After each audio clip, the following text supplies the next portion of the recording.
Nosso bom dia a todos, por gentileza ocupem seus lugares para o nosso segundo dia do 4º Seminário Internacional de Acessibilidade.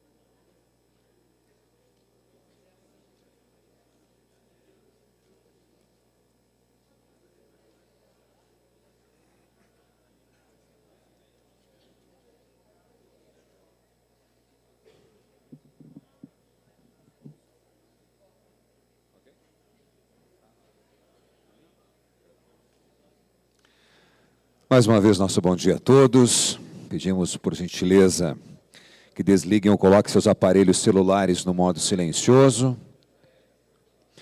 Desde já agradecemos a presença de todos neste segundo dia do 4º Seminário Internacional de Acessibilidade, que tem como tema central a inovação tecnológica aplicada à acessibilidade. Agradecemos também a todos que estão nos assistindo via internet. Lembramos que este evento está sendo transmitido em tempo real pela internet. Para assistir, é só acessar o link no site do CREA Paraná, www.crea-pr.org.br. Este evento também está sendo filmado e será disponibilizado no mesmo site. O 4º Seminário Internacional de Acessibilidade tem como objetivo fomentar a discussão sobre as necessidades e as condições existentes na sociedade, no tocante à acessibilidade, buscar o apoio e a mútua cooperação de instituições preocupadas com o tema. Estão sendo debatidos legislação, saúde, acessibilidade, mobilidade urbana.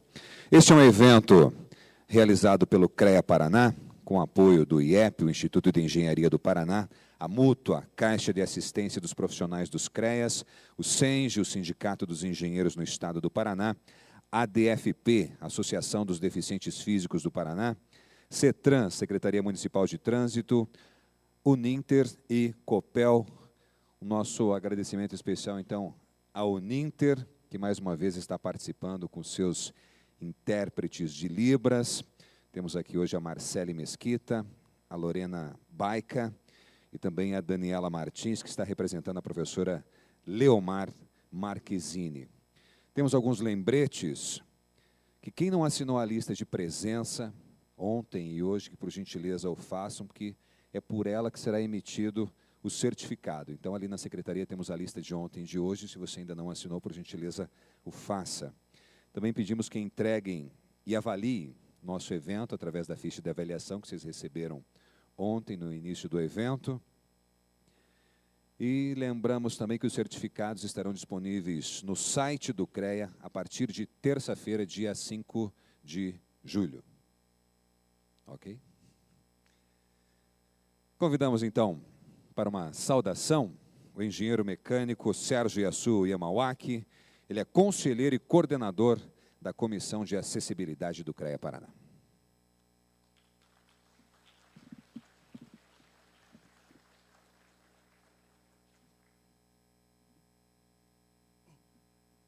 Bom dia a todos e a todas. Não só por mim, né, mas por toda a comissão, estamos com muita alegria pela quantidade de feedback positivo, né, de felicitações que temos recebido em relação a esse evento. E isso nos orgulha, porque aqui tem só pessoas de grande valor que estão realmente preocupados com o assunto, e que certamente são multiplicadores, que igualmente vão poder amplificar todo esse nosso barulho daqui para fora desse espaço. E vocês devem saber que há transmissão simultânea, e o Brasil tem muita gente acompanhando, mesmo não estando aqui. Inclusive, temos gente da Espanha, da Argentina acompanhando, eu imagino que até de outros países também. Então, a ideia é que o evento se torne cada vez mais fortes, né? E para isso, né, a gente está muito feliz em ter vocês aqui, pois o próximo evento esperamos que seja ainda melhor. Agradeço os cumprimentos que têm dirigido todos a mim, mas eu repasso a toda a comissão que tem nos apoiado, a comissão do CREA, né, os funcionários que têm, com muito afinco, trabalhado, né, para que nada saísse errado, e a comissão de acessibilidade, ao qual, né, cada um tem feito a sua parte, né, com maestria. Eu não quero me prolongar, mas eu acho importante, não foi possível ontem, mas gostaria de que vocês comentassem a experiência pela vivência que foi feita ontem na rampa e na área, né, da deficiência visual. Só para ilustrar, né, eu gostaria de 2 ou 3 depoimentos. Alguém teria vontade de compartilhar conosco a experiência? Tem microfone? Que eu gostei que muita gente, né, se manifestou positivamente, se posicionou. Temos uma pessoa que vai falar.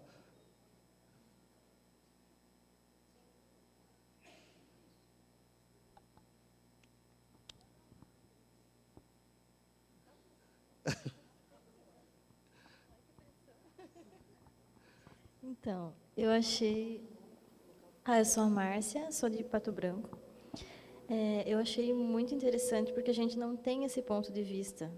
Quando eu fui andar com a cadeira de rodas, por exemplo, que tem que virar numa rampa mais inclinada, essas coisas, a gente não tem noção. Então, é bom a gente saber, para se a gente precisar ajudar alguém um dia, a gente ter essa noção da dificuldade que eles têm também. E na parte da deficiência visual, eu fiquei muito perdida. Nossa Senhora, eu acho que eu dei umas 3 voltas no percurso a mais, e a gente não tem essa noção também de como a gente pode ajudar. Então, acho que é importante a gente passar por isso para poder ajudar eles também. Ótimo. E tem a sensação de insegurança, de medo, né? Até porque a gente não tem... É tudo novo, né? Então, mas foi bem interessante. Acho que todo mundo devia ter aproveitado a oportunidade. Obrigada. Muito bem. Mais alguém quer compartilhar conosco a experiência?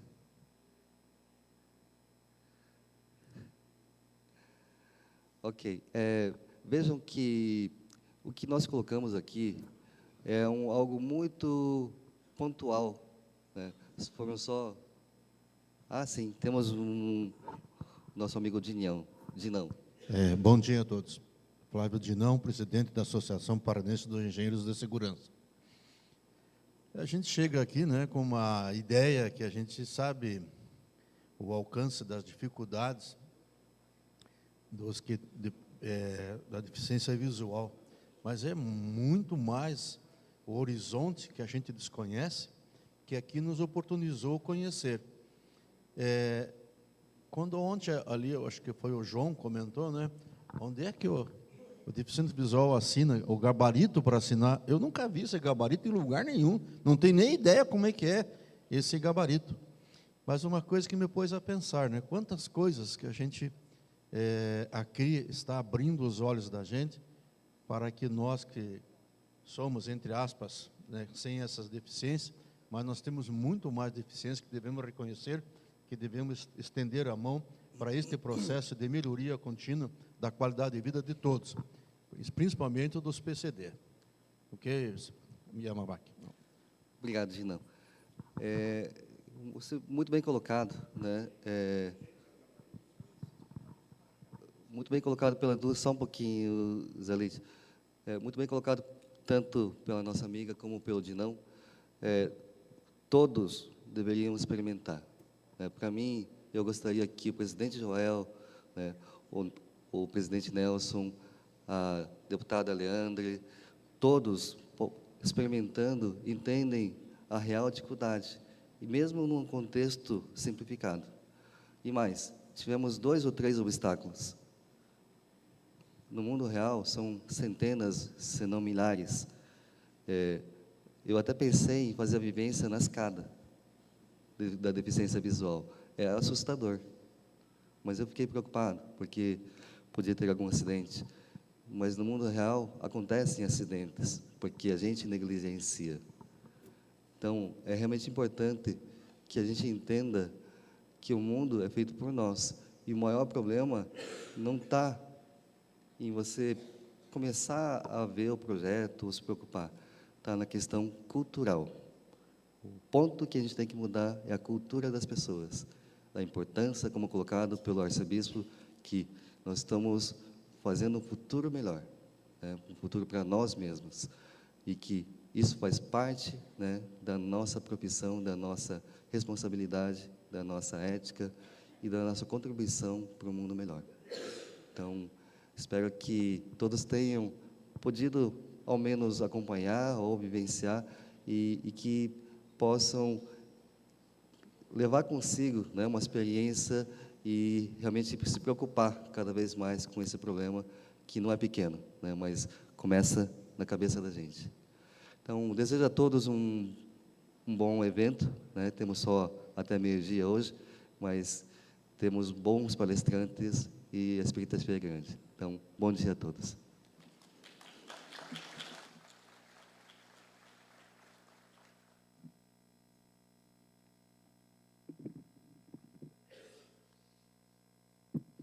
Teremos agora a palestra com o administrador Roque Eduardo Cruz, que falará sobre normatização internacional de produtos assistivos PA, cadastros de produtos assistivos na OMS, SUS, MEC, apresentação da estrutura do Comitê Técnico ISO TC 173, Assistive Products, normas de classificação de produtos assistivos ISO 9999, lista da OMS de prioritários, dispensação SUS e equipamentos de sala de recursos do MEC. O administrador Roque Eduardo Cruz é pesquisador CNPq no Centro Nacional de Referência em Tecnologia Assistiva, pesquisas de trabalho, desenvolvimento de metodologia de produtização de tecnologia assistiva. Senhoras e senhores, com a palavra o administrador Roque Eduardo Cruz. Quanto tempo? 40. Bom dia a todos. Eu vou pedir para passarmos uma outra apresentação, 5 minutinhos, que é do DETITA. Ontem, a nossa amiga Cristiane, ela perguntou sobre tecnologia para pessoa com deficiência auditiva e surdo-cegueira. Lá, em Campinas, nós ficamos dentro do Centro de Tecnologia da Informação Renato Archer, e nós temos o projeto DETITA, que são tecnologias, pesquisas que nós desenvolvemos. E nessas tecnologias, essas são partes de informações que nós já conversamos ontem. Essas tecnologias, nós temos algumas focadas diretamente para a pessoa com deficiência auditiva. Então, essa é a estrutura do projeto. Então, nós temos o leitor digital, a captura de movimentos, interface do auxílios, a lousa digital, prototipagem rápida em 3D e o display táctil. Eu vou me deter apenas nos produtos da pesquisa, tá? O leitor digital, então nós temos os scanners, que são equipamentos para lerem livros ou outro material gráfico para o cego. Mesmo os produtos comerciais que nós temos hoje, eles não têm uma fidedignidade de 100% ou tendendo a 100%. Então, nós estamos desenvolvendo um software que, usado no celular, ele consiga quase 100%. Nós temos inúmeros leitores OCR, que nós podemos baixar gratuitamente, mas eles não conseguem ler adequadamente. Então, um aluno que, de repente, está estudando biologia, está estudando uma matéria de ensino médio, nada tão sofisticado assim, importante, ele não vai conseguir ter as palavras corretamente lidas. Então, por isso estamos desenvolvendo esse material. Ele já está num nível bem avançado, já está sendo utilizado. E os desafios concentrados em visão computacional, versatilidade de posicionamento da câmera do dispositivo, então não precisa ser exatamente assim. Então, ele precisa ler, tem que ter tolerância para a leitura do equipamento, que essa é a nossa realidade do dia a dia. ser robusto. Então, a robustez dele hoje está limitada ao celular, ao aparelho celular. Tá? Mas, justamente por poder ser utilizado num celular, ele dá uma universalidade e diminui muito o custo de aquisição e uso. Captura de movimentos. A captura de movimentos é muito utilizada, nós estamos usando muito para desenvolver, auxiliar no desenvolvimento da Libras, a língua brasileira de sinais. O objetivo é articular uma rede de cooperação entre institutos de pesquisa e de mercado, cujas atividades se coadunem.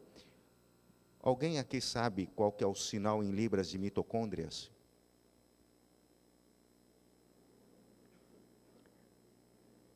Mitocôndrias, no que teve na pesquisa, faz uma minhoquinha na palma da mão.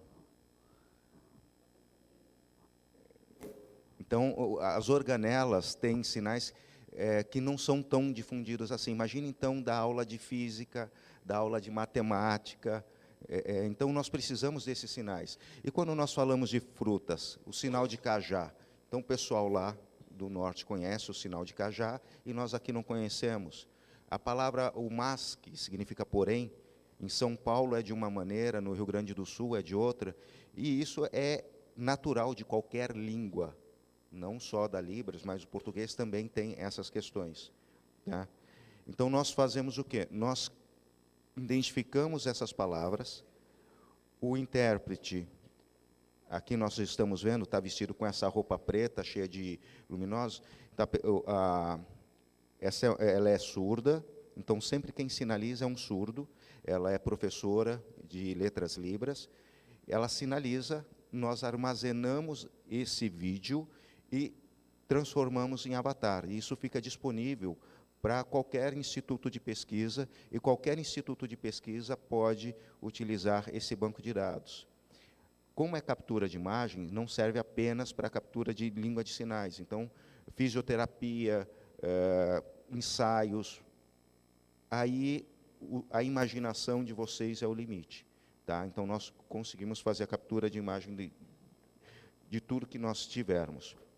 A interface auxílios, a ideia é desenvolver inúmeras maneiras da pessoa se comunicar e utilizar os equipamentos. É botão, é face, é olho, é língua, é o fio de cabelo, inúmeros comandos dele conseguir auxílio. Tá? A lousa digital. Então, vamos imaginar que um professor ou um aluno está usando a lousa, que é uma maneira dinâmica, então tem a explicação, não está no livro. Como é que ele vai identificar o que está escrito na lousa? Alguém com deficiência visual vai identificar o que está escrito na lousa. Então, essa lousa, ela faz exatamente isso. Ela tem, hoje nós chegamos em qual nível? Tem uma caneta, e quando essa caneta passa por um ambiente que está escrito pela letra, ela vibra, ela levanta. Então, ele consegue identificar o que está escrito. Então, a ideia é que nós tenhamos mais do que só a caneta. Tá? Chegarmos em algo mais do que só a caneta. Mas hoje nós já estamos nesse nível de desenvolvimento. Prototipagem em 3D.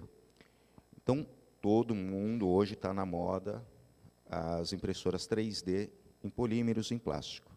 Além dessas, nós temos a prototipagem em metal. Então, aí nós temos alguns materiais. Esses são materiais pequenos, mas nós temos uma impressora para prototipagem de materiais maiores. Nós temos uma prótese dentária, que gerou patente, inclusive. Algumas próteses ali de olho são algumas coisinhas que se coloca na vista. Eu não tive coragem, eu falei, não quero saber como que funciona isso. E ali nós estamos vendo uma mão com um exoesqueleto. Vocês conhecem o Antônio Carlos Martins, ele foi o nosso garoto de teste. Então, o Antônio Carlos Martins, para quem não sabe, ele tem deficiência nas mãos, e ele era pianista, não consegue tocar piano com todos os dedos, por isso que ele virou maestro. E ele usou, e quando ele pegou, a recomendação foi, não usa muito, tá? Isso foi na sexta-feira, na segunda-feira ele já tinha escangalhado, só faltou derreter a prótese, porque ele fez uma rave de piano na casa, tocou sexta, sábado, domingo. Então, a mão dele ficou toda dilacerada e ele escangalhou a prótese, de tão empolgado que ele ficou com o uso da prótese. Então, aqui nós temos os nossos amigos da Argentina, nós fazemos próteses que já são implantadas para alguns países de fora, então estamos abertos a quem quiser, quem precisar desenvolver os institutos de pesquisa. E o último, que é o sensor tátil. Todo mundo tem celular, no que a gente conversou ontem, e o nosso celular é touch, então ele não tem obstáculos. Então, então como que o cego usa? O software, quando ele clica, ele diz aonde que está sendo clicado. Aí, no segundo toque, é que ativa aquela função.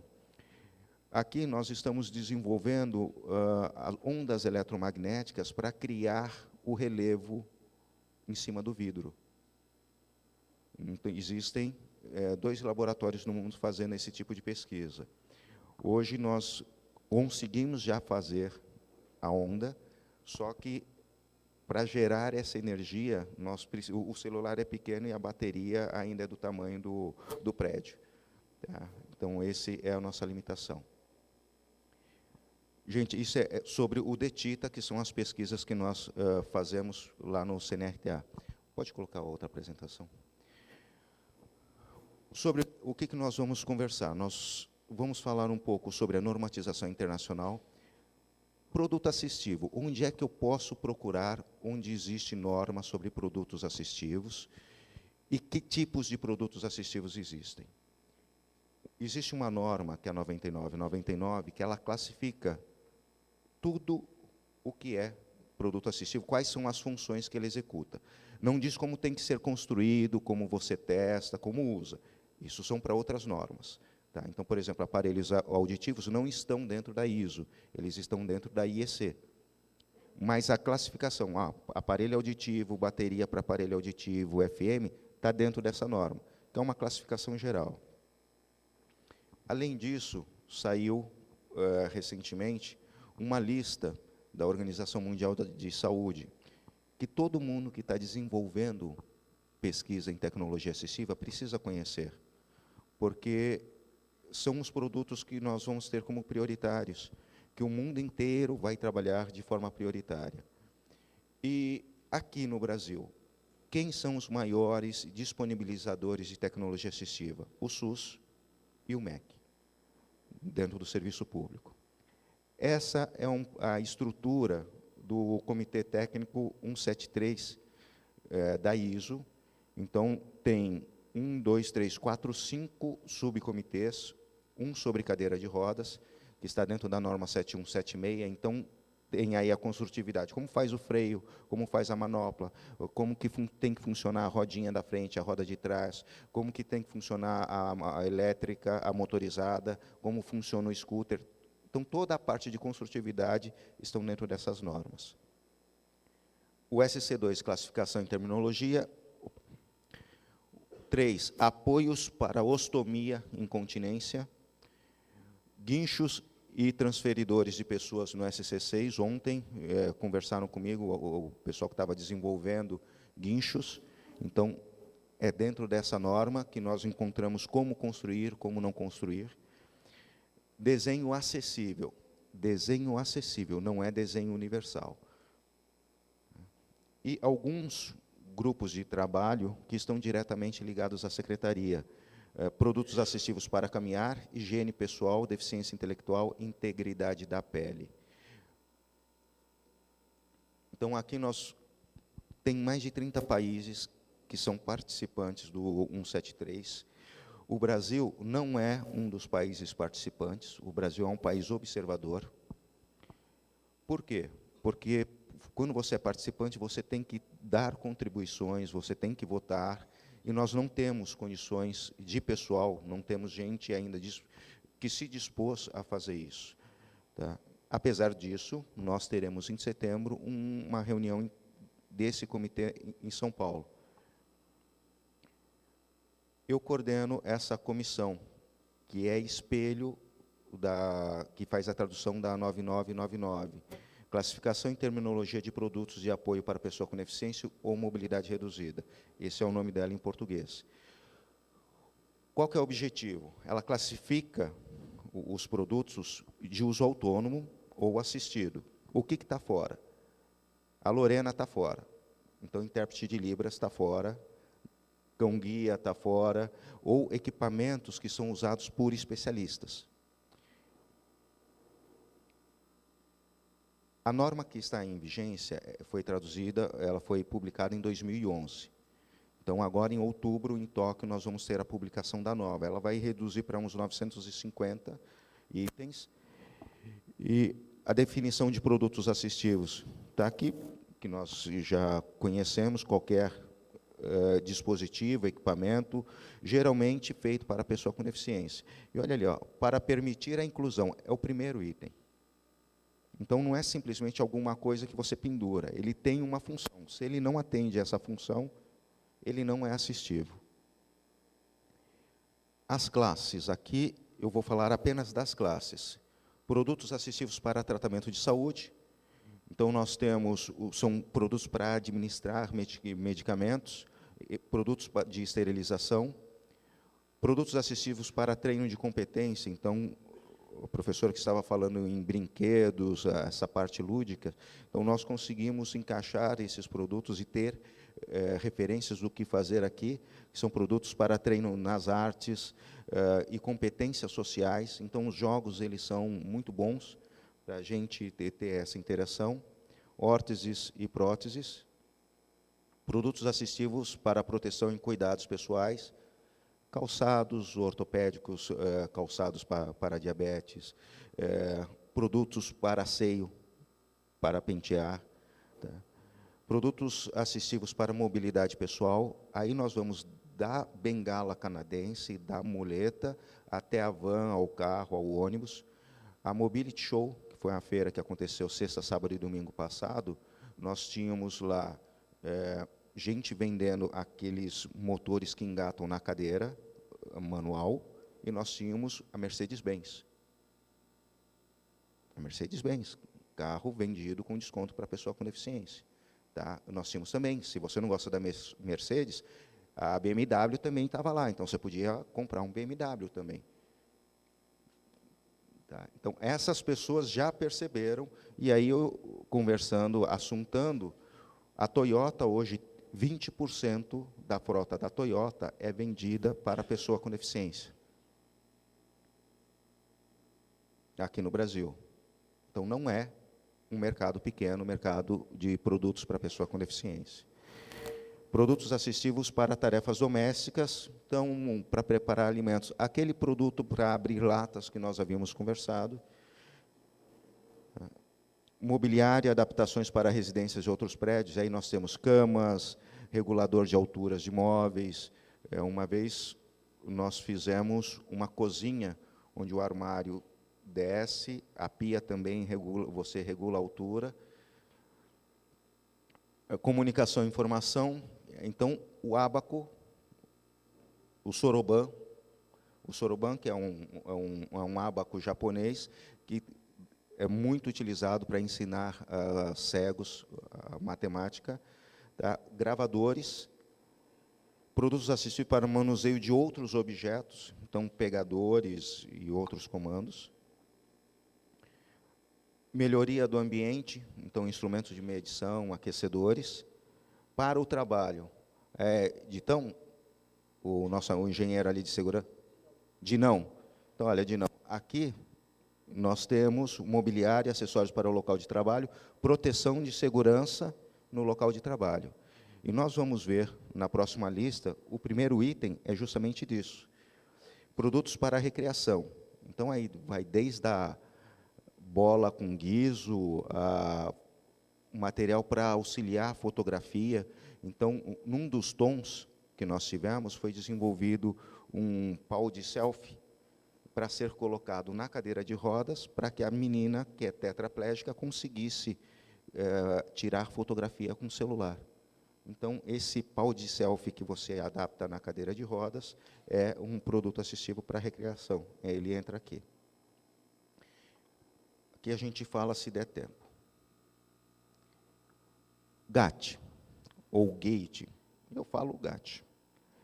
É um grupo de cooperação internacional que foi criado no âmbito da Convenção Internacional sobre os Direitos da Pessoa com Deficiência pela Organização Mundial da Saúde, com o objetivo de difundir o uso, a pesquisa, a difusão de produtos assistivos. No último dia 27 de maio, lá na Suíça, eles lançaram a lista com 50 produtos prioritários. É o produto que os Estados partes, quem faz parte da ONU, da Organização Mundial da Saúde, se comprometa para distribuir para todas as pessoas, que isso fique fácil. São os produtos para manter ou melhorar o funcionamento de um indivíduo e que precisam estar disponíveis a um preço que a comunidade ou o Estado possa pagar. Então, ele não está dizendo aqui que isso é para ser dado. Está dizendo que isso tem que estar disponível de tal maneira que seja possível a pessoa adquirir ou o Estado dar. Então, esse é o trabalho desse grupo. Eles fizeram isso num questionário mundial, mais de 161 países exatamente responderam, e 44% dos usuários ou eram pessoas com deficiência ou acima de 60 anos. Esta é a lista. O primeiro item, alarmes de emergência com luz, som e vibração. Alguém aqui já viu o alarme de incêndio que tem giroflex, que tem sinal luminoso e que vibra também, além do sinal sonoro? Mas isso está sendo pedido na 9050 há muito tempo. E nós não temos isso. Então, esse é um item, um produto diretamente que a gente pode sair daqui e começar a trabalhar para desenvolver. Tocadores Daisy, displays Braille, máquina Braille manual, bengalas de apoio, e as bengalas canadenses, é isso para deambular, para caminhar, cadeira de banho, legendas de closed caption. Então, normalmente, a gente só vê no boteco isso, né? Quando a gente vai para o barzinho, então a televisão lá está com o som desligado e closed caption. Mas ainda não é toda a programação. E isso é uma demanda mundial. Tudo que vocês estão lendo aqui está nessa lista porque é uma demanda mundial. Não é um problema do Brasil, é uma demanda mundial. Órteses para os pés. Essa órtese para manter os pés separados, todo mundo que eu consultei, ninguém conhece no Brasil. Ela é colocada em crianças e mantém os pezinhos separados. Tá? Não conseguiram me explicar, não consegui achar alguém aqui que me explicasse o funcionamento. Pranchas, livros e cartões de comunicação, softwares que emulam essas pranchas de comunicação. Lembra aqueles cartõezinhos que é mamãe, papai, comida? Então, são essas pranchinhas. Muletas e bengalas canadenses, comunicadores para surdos cegos. Como que é esse comunicador? É um dispositivo portátil, então ele tem os botões para se escrever em Braille, igual à máquina Braille, e ele tem umas celas onde que aparece o Braille. Então, o surdo cego escreve o que ele quer, aparece no display para uma pessoa que enxerga, se comunicar, a pessoa também pode devolver essa informação.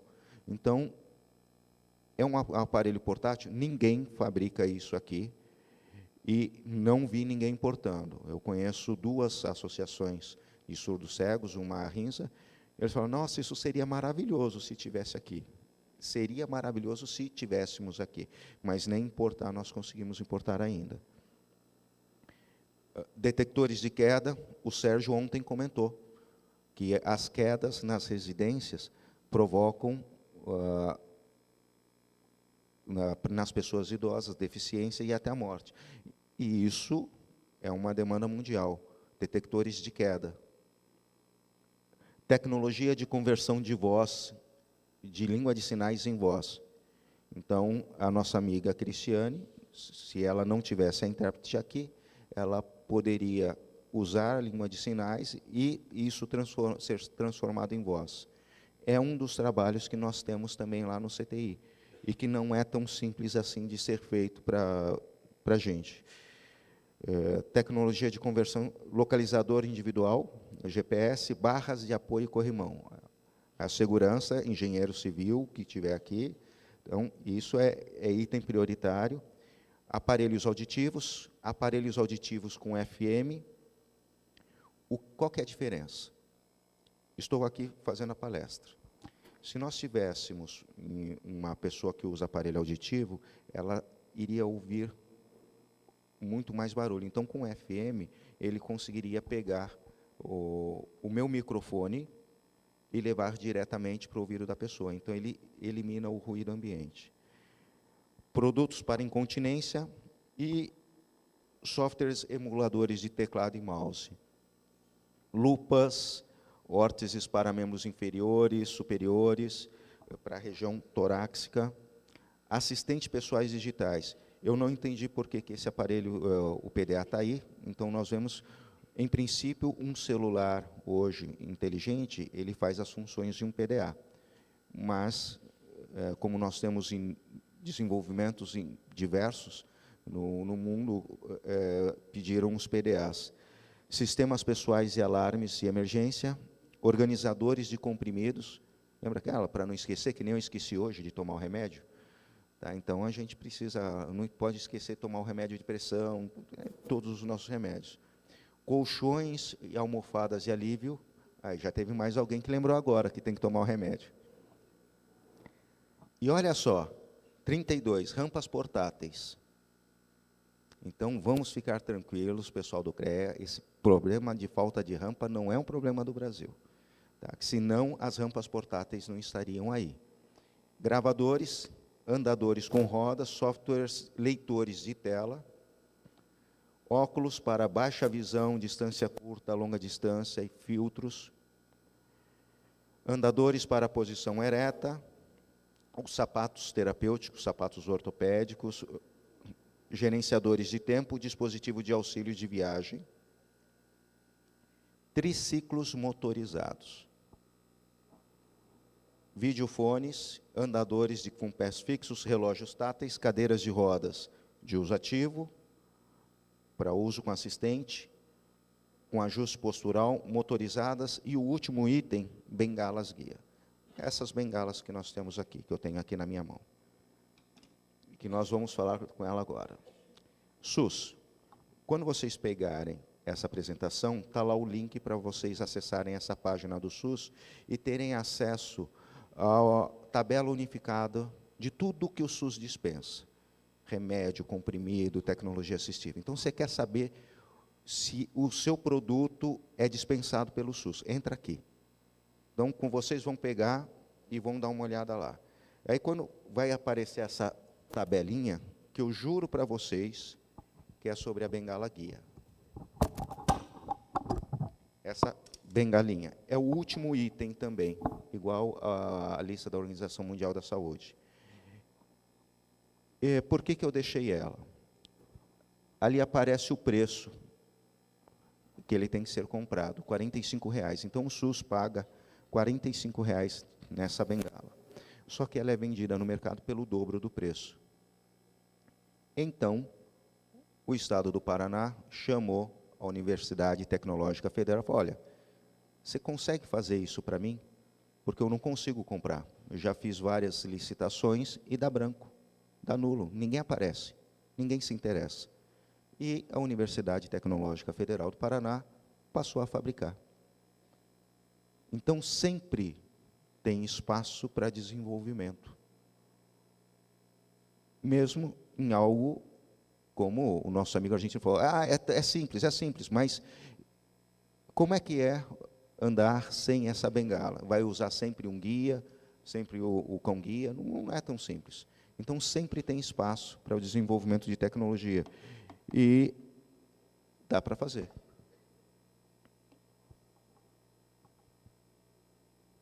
Como é que um produto entra no SUS? Através do Conitec. Então, há uma discussão. Funciona? Isso que você quer colocar pode ser um comprimido, pode ser um produto assistivo. Tem comprovação científica de que isso atende às necessidades da pessoa? Tem. Ok, então vamos discutir. Aí vamos entrar no nível de quantas pessoas nós vamos impactar com isso. E quanto isso vai custar e de onde vai sair o dinheiro. Este é o fórum para se introduzir. É o Conitec. Hoje está tendo a discussão sobre as cadeiras motorizadas com stand-up, as que ficam em pé. É efetiva? Funciona? Qual é a vantagem? Tem vantagem? Não tem vantagem? Quanto custa? Qual é o público que vai atender? E de onde vai sair o dinheiro? Que é a parte mais difícil. MEC. Eu sempre conto uma lenda, que é verdade, que quando o MEC comprou alguns itens, ele deu lockout. O mercado internacional ficou sem vender. Esses são os itens que o MEC disponibiliza na sala de recursos multifuncionais. Existem 2 tipos de salas. Essa é a sala tipo 1. Então, tem computadores, 2 computadores, 2 estabilizadores, impressora laser, scanner, teclado com colmeia. Então, o teclado tradicional, e a colmeia é um gabarito que vai em cima da tecla, para que, se a pessoa estiver usando com uma punção, ela não escorregue para a letra do lado. Acionador de pressão, laptop, software de comunicação aumentativa, material dourado, tapete alfabético encaixado, memória de numerais, alfabeto braille, quebra-cabeça, sobreposto, dominó com animais em libras, dominó de frutas em libras e dominó tátil. Eu tenho um amigo de uma empresa e ele desenvolveu material desse em libras. Por quê? O pessoal do Nordeste, ele falou, mas aqui não tem nenhuma fruta que a gente costuma usar, não tem nada da nossa culinária, da nossa natureza aqui que está nesse material. Então, ele desenvolveu um material específico para essa região. E, repetiu o slide, salas tipo 2, que é para quem tem deficiência visual. Impressora braille de pequeno porte, máquina de datilografia braille, regletes de mesa, punção, soroban, guia de assinatura, que foi dito ontem, globo terrestre tátil, kit de desenho geométrico e calculadora sonora. Essa impressora braille é a impressora braille tinta, então ela imprime em braille e em tinta também. O MEC comprou 6.000. O mercado mundial não tinha capacidade, não teve capacidade de atender isso. Precisou de 1 ano e meio para atender um pedido. A demanda que nós temos no Brasil, ela é muito grande. Nós temos muita demanda. Enquanto na Europa, nos Estados Unidos, nesse país, a demanda já foi atendida, é reposição, aqui nós não atendemos a nossa necessidade, a nossa demanda. Então, tem muito campo, tem muito mercado para trabalhar. Temos 10 minutos ainda, então deixa eu voltar naquela parte que eu pulei, que é sobre o seminário que nós teremos em setembro, em São Paulo, aqui. Em setembro, dias 14, 15 e 16, nós teremos em São Paulo o meeting da ISO.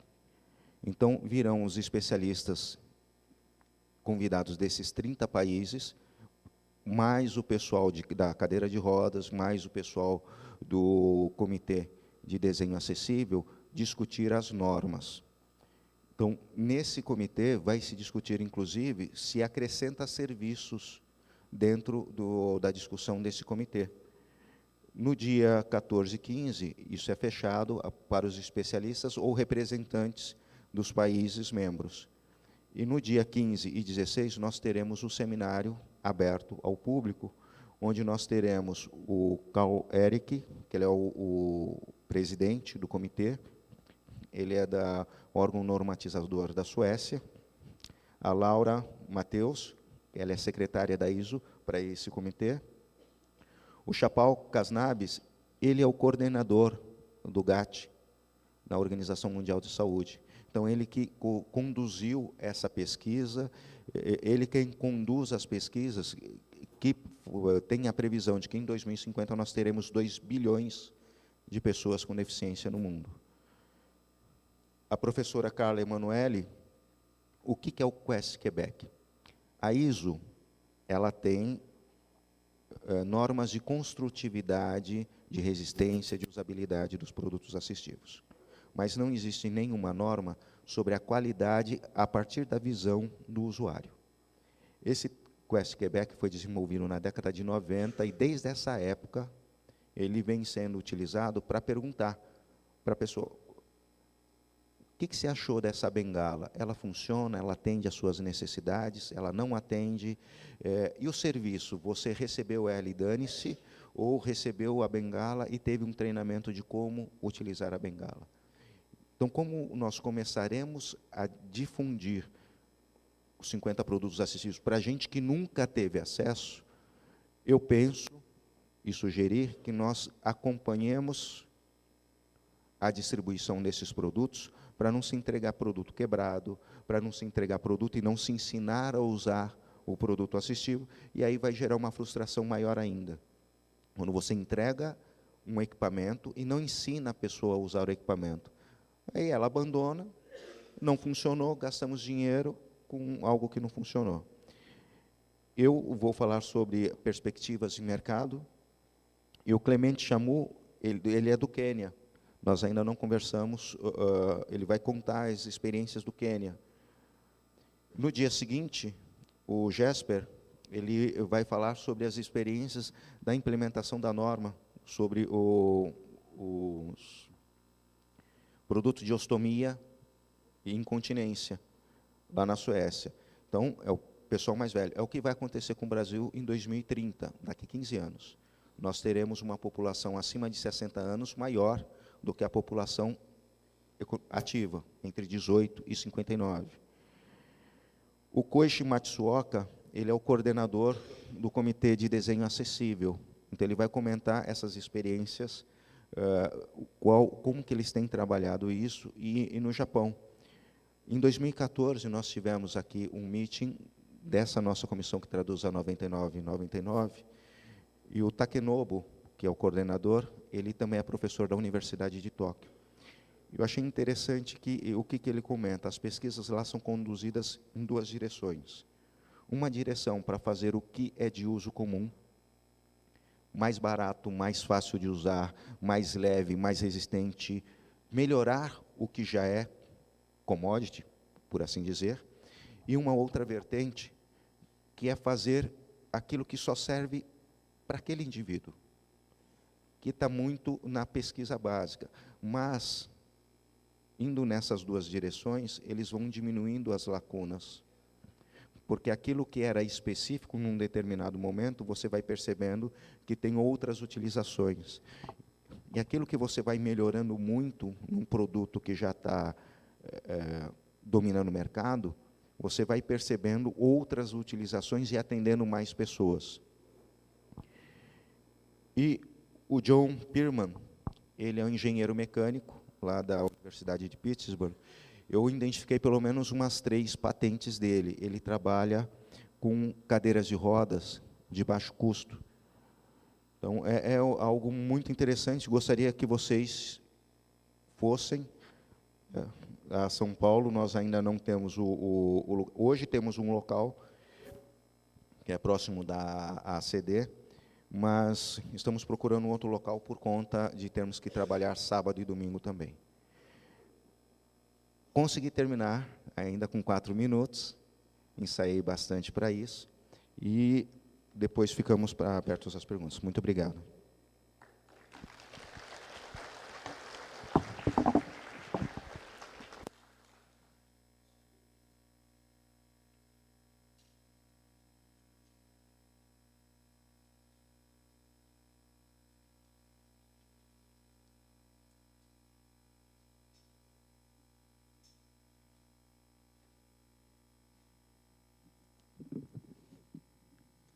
Se alguém tiver alguma pergunta, pode fazer agora. Nós vamos abrir para 3 perguntas, ok? Já temos uma aqui e outra aqui.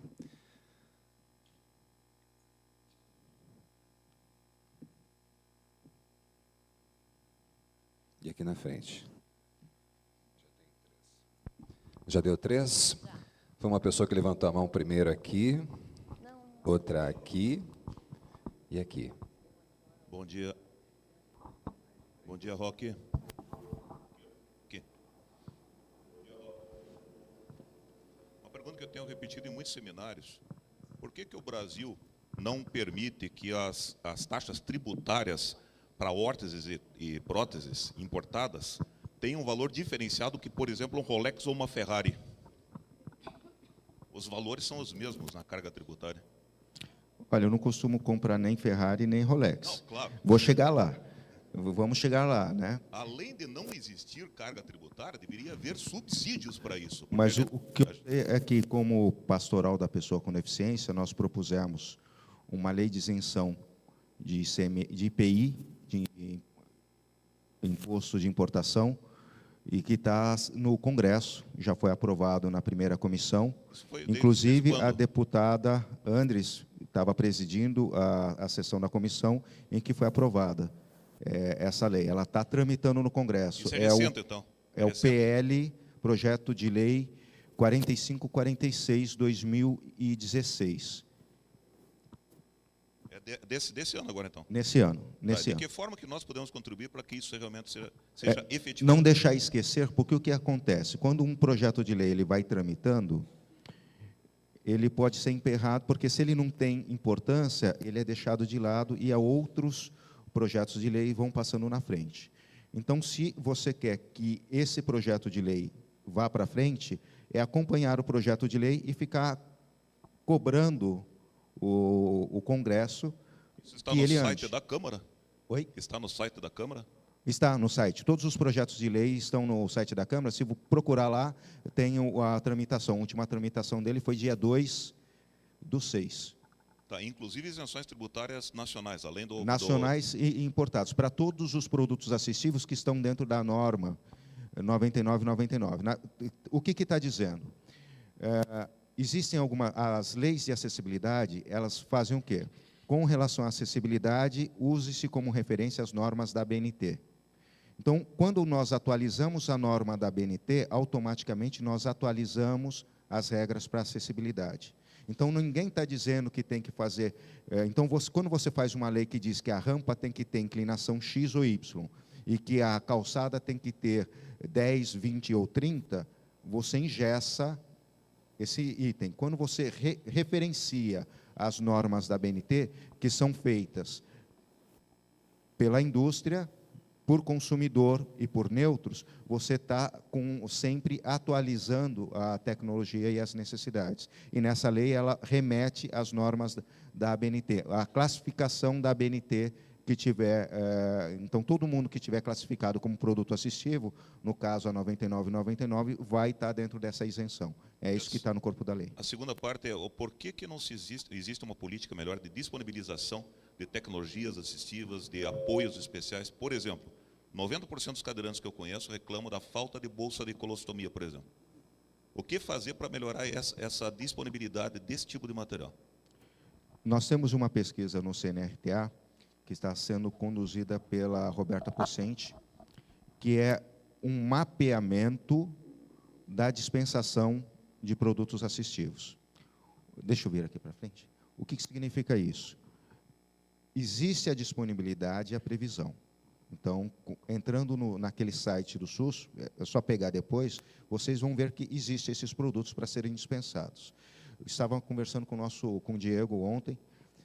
Então, o médico faz a prescrição e, no meio do caminho, se perde essa prescrição e não se consegue disponibilizar. Então, há um erro no fluxo, não no desenho. O desenho está correto. Então, nós precisamos nos apropriar desse fluxo para que a gente consiga, não tenha que ficar entrando todas as vezes na judicialização. Tá? Então, existe um fluxo, esse fluxo é falho, por N motivos, nós não mapeamos ainda. Tá? Então, precisamos nos apropriar desse fluxo e estamos desenvolvendo dentro do CNRTA uma pesquisa para disponibilizar esse fluxo de maneira transparente para a sociedade. Pergunta com o Sérgio. Alô. Parabéns pela palestra, Roque. Eu tenho duas perguntas. Primeira, como muita gente sabe, o Borges, o Ricardo, todo mundo aqui, tenho desenvolvido tecnologia assistiva. Na verdade, eu tenho tentado, mas requer investimento. E eu vejo que há muito erro na forma como é feito o edital e o encaminhamento, né? Fazendo um paralelo com a Lei Rouanet, quem ganha está patrocinando o casamento, né? Eu acho que deveria receber o capital as pequenas e médias empresas, aquelas que poderiam fazer uma bengala ou qualquer outra tecnologia que você colocou ali. Você acha que é possível melhorar e como esse mecanismo de financiamento? Não precisa nem ser fomento, né, ao fundo perdido. Outra pergunta. Há um obstáculo gigantesco, não só naquele órgão que você comentou, que não lembro o nome, mas na aprovação de tecnologia que passa pela Anvisa. E aí entra num mérito muito político e de lobby, né, do que técnico, como deveria ser.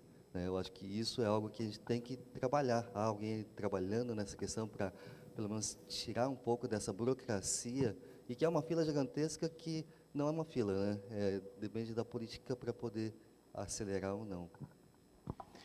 Com relação ao financiamento, o novo marco de inovação, nós tivemos algumas vantagens. Sempre foi complicado para quem desenvolve tecnologia, que normalmente é a academia, trabalhar com dinheiro de empresas. Então, eu apanhei muito quando eu vinha falando em comercialização. Eu entrei no CNRTA falando em comercialização da tecnologia. E aí o pessoal mais purista falou, não, nós fazemos só transferência, a gente não mexe com dinheiro. Isso, só faltaram falar, isso é imundo, né? E aí, na pesquisa, toda a lei, toda a pesquisa bibliográfica que estava ali, ela fala em comercialização de tecnologia.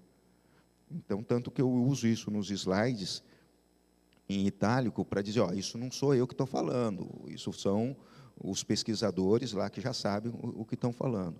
E esse novo marco, ele abriu, deixou claro possibilidades que já existiam, mas que, às vezes, eram mal vistas com o trabalho academia, financiamento público, empresa. Tem muito o que fazer ainda, tá? Existem alguns fomentos, então o FINEP, ele empresta dinheiro a juros subsidiados para desenvolvimento de tecnologia. É fácil? Está lá. Fácil, com certeza não é. Pegar dinheiro no BNDES não é fácil, pegar dinheiro no FINEP não é fácil. Tá? Os editais, nós começamos, todas as vezes que nós somos consultados, nós orientamos e nós tentamos influenciar os editais para que eles ou sejam específicos dentro de alguma coisa que nós percebemos, dentro do CNRTA, como Centro Nacional, ou dentro de uma maneira mais ampla. Com relação à Anvisa, a Anvisa é um órgão regulador.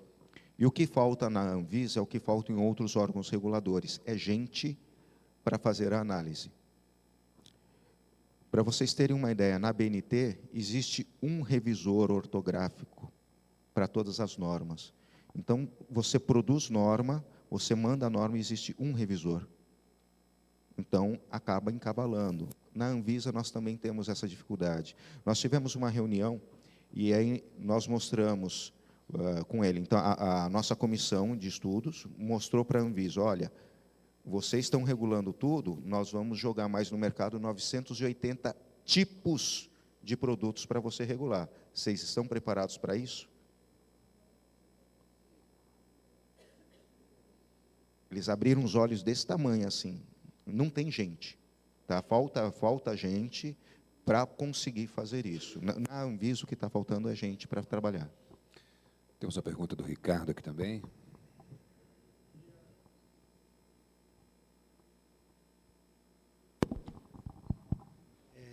Bom dia, doutor Roque. Parabéns pela sua palestra. Gostei muito da questão da bengala. E a minha pergunta se refere exatamente a isso, associada a custos. Então, existe um livro chamado A Riqueza Está na Base da Pirâmide, do professor Pahala, um indiano. E lá ele cita um dos vários itens, ele cita a questão de uma prótese de uma perna. Então, o Instituto MIT gastou 7 milhões de dólares e desenvolveu a melhor prótese de perna do mundo, que custa 25 mil dólares. E na Índia, em Jaipur, que é uma cidade próxima a Nova Delhi, foi desenvolvida uma perna em madeira com borracha que custa 40 dólares. E faz a mesma coisa. Eu vi a pessoa andando lá em Jaipur, porque eu estive lá pessoalmente, e ela pula de árvores no chão com a prótese. 40 dólares. Então, a minha pergunta vai nesse sentido. O que nós podemos fazer para aproximar a realidade brasileira dos custos dos equipamentos que têm que ser desenvolvidos, que necessitam ser desenvolvidos? Obrigado. Obrigado. Me lembrou, quando eu estava no Estado, nós recebemos a demanda de fazer alguma coisa para a pessoa com deficiência física entrar no mar. Então, Pellegrini, que era o nosso coordenador, era meu coordenador na época, falou, olha, dá uma olhada em tal lugar, tal lugar, tal lugar. Ele é o maior especialista em tecnologia para a pessoa com deficiência física desse país, na minha opinião. E eu fui olhar a mais ampla cadeira anfíbia que existia, ela foi feita com um trabalho de mestrado no Centro de Reabilitação de Paris e custa a bagatela de 5.200 euros.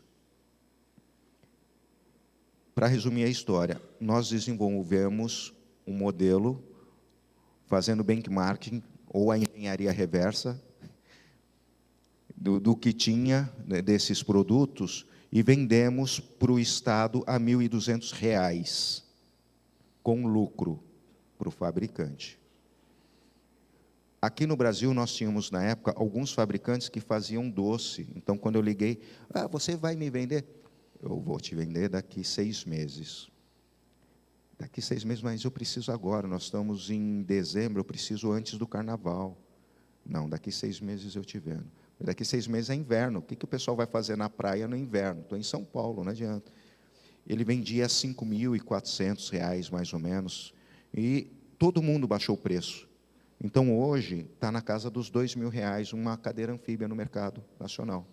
Então, nós temos gente capacitada para melhorar. Tá? Tem diferenças, ela é adequada para a nossa praia, que é a nossa praia de areia. Tá? Então, nós podemos desenvolver, nós precisamos trazer demanda da sociedade, levar isso para quem faça. Então, o que é? É coisa de engenharia? Leva para engenheiro participar. É coisa de arquiteto? Leva para arquiteto participar do desenvolvimento dessa tecnologia. É coisa de matemática? Vamos levar para o pessoal de licenciatura de matemática. E desenvolve. Não na mesma proporção, mas consegue desenvolver. Nós temos cérebro e nós temos capacidade de fazer isso. Nós vamos abrir para uma última pergunta. Tem uma senhora que levantou a mão junto aqui com 3. 2, então. Ok. Oi, bom dia. Meu nome é Flávia Gomes, eu trabalho no IPUC e eu sou arquiteta. Para quem não é de Curitiba, o IPUC é o Instituto de Pesquisa e Planejamento Urbano da cidade. Há uns meses atrás, eu, fazendo parte do Conselho Municipal de Urbanismo, me caiu nas mãos um processo para analisar um pedido da Copel de implantação de uma subestação daquelas GIS. É uma subestação blindada, tem diversas aqui na cidade, e o pedido específico da Copel era a liberação do atendimento aos itens de acessibilidade, mais especificamente sanitários, acessíveis e rampas. Pois bem, aí saí pesquisando por isso, porque eu entendi a demanda deles, porque uma subestação é um ambiente de risco, você está envolvendo, é um ambiente energizado, tem uma série de coisas. Olhei na norma regulamentadora, que, inclusive, ela é bem clara, que você não pode usar brinco, nenhum tipo de acessório, você tem que ter EPI, uma série de coisas. Liguei para a Copel, conversei com o técnico em segurança, falei, onde é que vocês têm escrito que existe uma série de critérios para se admitir um funcionário para trabalhar nessa área. O cara meio que rodou atrás do próprio rabo e não conseguiu me responder. Não satisfeita, eu peguei e liguei para Brasília, na Secretaria Nacional da Pessoa com Deficiência, e fiz a mesma pergunta. Falei, olha, estou com uma demanda assim, pela lógica, é um ambiente de altíssimo risco para você colocar uma pessoa com deficiência, que tem que usar um EPI, um cadeirante, um muletante, enfim, qualquer característica que a pessoa apresente, que ela está sendo exposta a um risco, às vezes até desnecessário. A advogada que me atendeu, ela me deu a seguinte resposta. Um deficiente físico com tecnologia assistiva pode tudo. Eu falei, tudo bem, mas que tecnologia que seria utilizada nessa situação? E é essa a minha pergunta que eu lhe faço. Existe tecnologia assistiva que possibilitaria uma pessoa deficiente, independente de qual deficiência que ela tenha, possa ser exposta ou trabalhar numa área de risco, como é o caso de uma subestação, em que, nesse caso específico, ela é operada de forma remota, o pessoal vai lá fazer manutenção, na verdade, tá? Ou existe alguma norma, porque eu virei essas normas atrás e ninguém conseguiu me dar uma resposta. Existe alguma norma, alguma legislação que ampare, nesse caso, a uma resposta a esse solicitante, dizendo, realmente, o senhor tem razão, é possível, sim, que se libere da obrigatoriedade de colocar um sanitário acessível, onde não haverão pessoas trabalhando, tá? Ou de uma rampa acessível dentro das normas, para essa situação. Essa é a minha dúvida. Se nós dermos uma olhada na 9050, que é a nossa norma que regula isso, casa de máquinas não é um lugar para ser acessibilizado. Então, nós não precisaríamos acessibilizar nem sinalizar uma casa de máquinas, porque é de um uso que é periculoso, não é para todo mundo. No metrô de São Paulo, nós tínhamos um cargo de mecânico.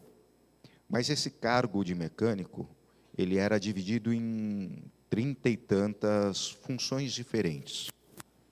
Então, o cara, para entrar no metrô para o cargo de mecânico, para resumir, o Homem-Aranha tomou pau. Ele não conseguiu entrar no metrô para ser mecânico. Tá? Ele tomou pau, não conseguiu, porque o nível de exigência. Só que, quando se fez o mapeamento das funções, o que ele precisa executar, nós descobrimos lá, foi descoberto que tinha um mecânico que fica montando kits de manutenção. Ele separa porca, parafuso, para ser feita a manutenção. Coloca tudo no saco plástico, fecha, e a pessoa leva. Então, a pessoa com deficiência, um cadeirante, que só tem uma mão, um braço, ele consegue fazer isso com tecnologia assistiva. Eu não conheço uma subestação, eu já vendi para a subestação, então, a linha Norte-Sul, o sistema de telecomunicações, fui eu que fiz a instalação, eu vendi o equipamento para a BB, para fazer a instalação. Então, precisaria estudar esse ambiente e ver aonde ele se adequa. Não vejo, de princípio, restrições para um surdo trabalhar num local como esse. Um cadeirante com cadeira metálica, eu lembro que um dos testes de brincadeira que foi feito em Serra da Mesa foi justamente desligar o disjuntor. Isso dá um barulho muito grande. E o segurança que estava lá, quando ele escutou o barulho e viu aquele arco voltaico, ele saiu correndo, fugiu da subestação. Então, o pessoal achou graça, deu risada, mas isso é o que pode acontecer se a pessoa não é orientada no trabalho de uma subestação. Tá? Então, acredito que possa trabalhar, sim. Então, em princípio, sem fazer uma análise profunda, não vejo outras restrições para um surdo. Então, como nós vimos, os alarmes sonoros, visuais são possíveis.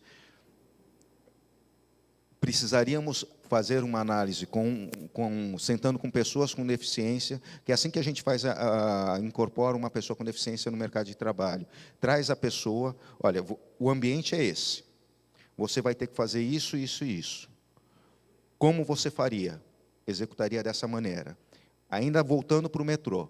Então, todas as vezes que eu tenho um problema grave, eu me lembro desse metrô.